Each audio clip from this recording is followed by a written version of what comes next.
You found it. Your home for the best content on your favorite team, the Fighting Tigers of LSU. Do us a favor. Subscribe to the channel. Leave your comments below. Be sure to smash that like button.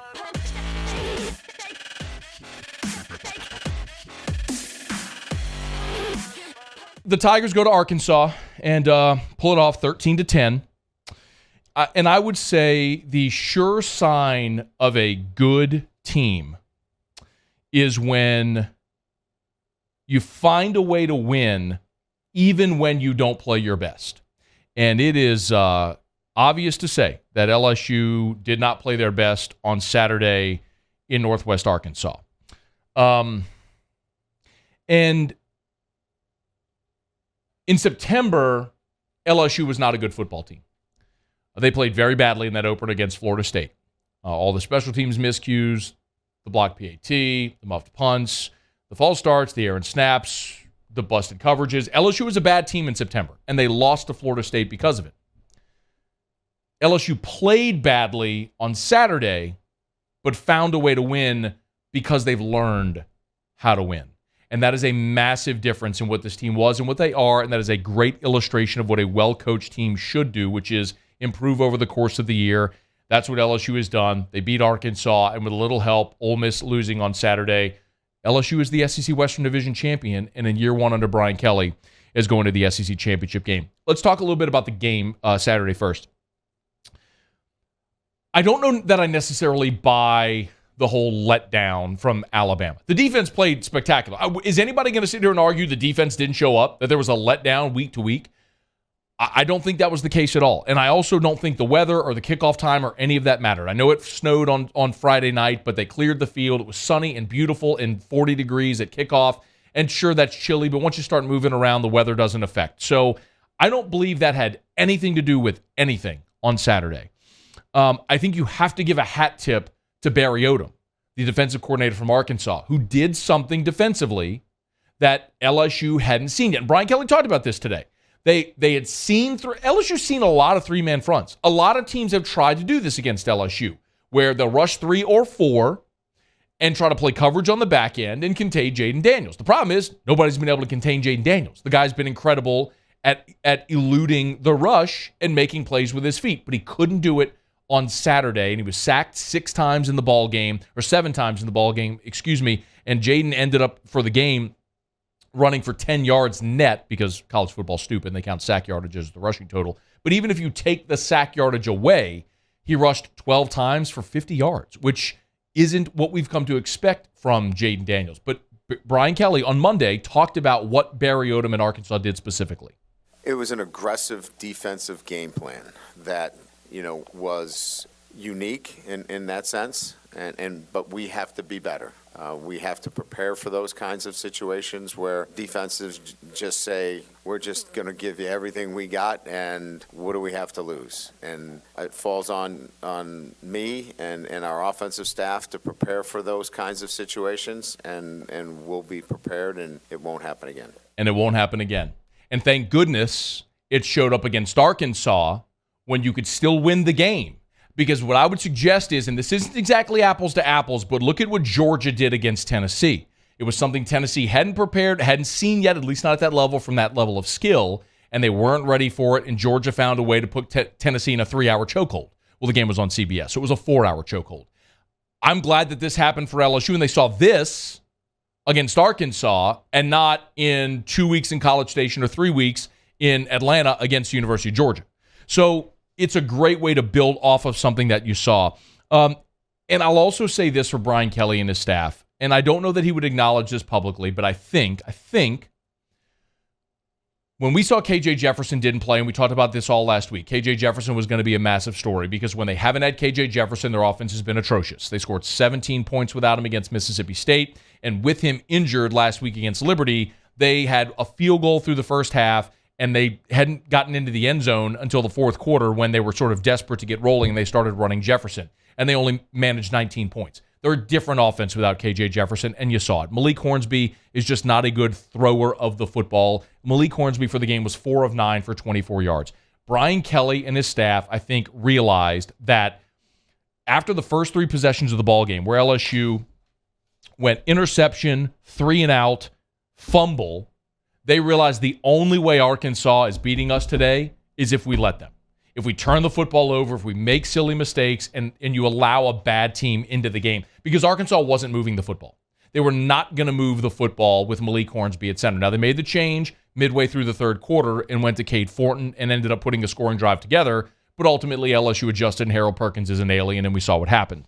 But I think Brian Kelly, Mike Denbrock, and the staff at that point realized, hey, look, we can run the football and get out of here with a win on the backs of our defense. It was very reminiscent of what LSU did under Les Miles. I hate to say this, but at Auburn in 2012. That was a miserable Auburn football team. Everybody knew it.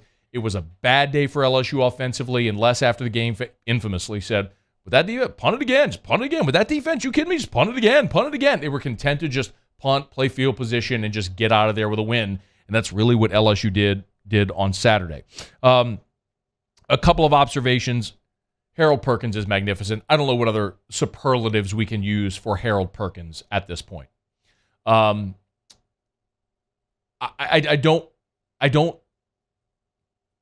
don't say this lightly, but I never thought I'd see a player like Tyrann Mathieu again. And I understand in these parts what that means, okay?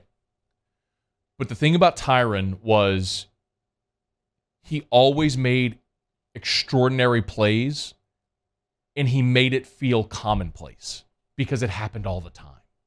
And you were never surprised because, it's the great call against Kentucky where Jim Hawthorne is saying, you need me to tell you who it is? And Doug Moore says, no, we already know. And everybody knew. And as amazing as everything that Harold Perkins did on Saturday was, every time he made a play, nobody was surprised because that's the level, that is greatness. Greatness is when you take something extraordinary and make it look commonplace.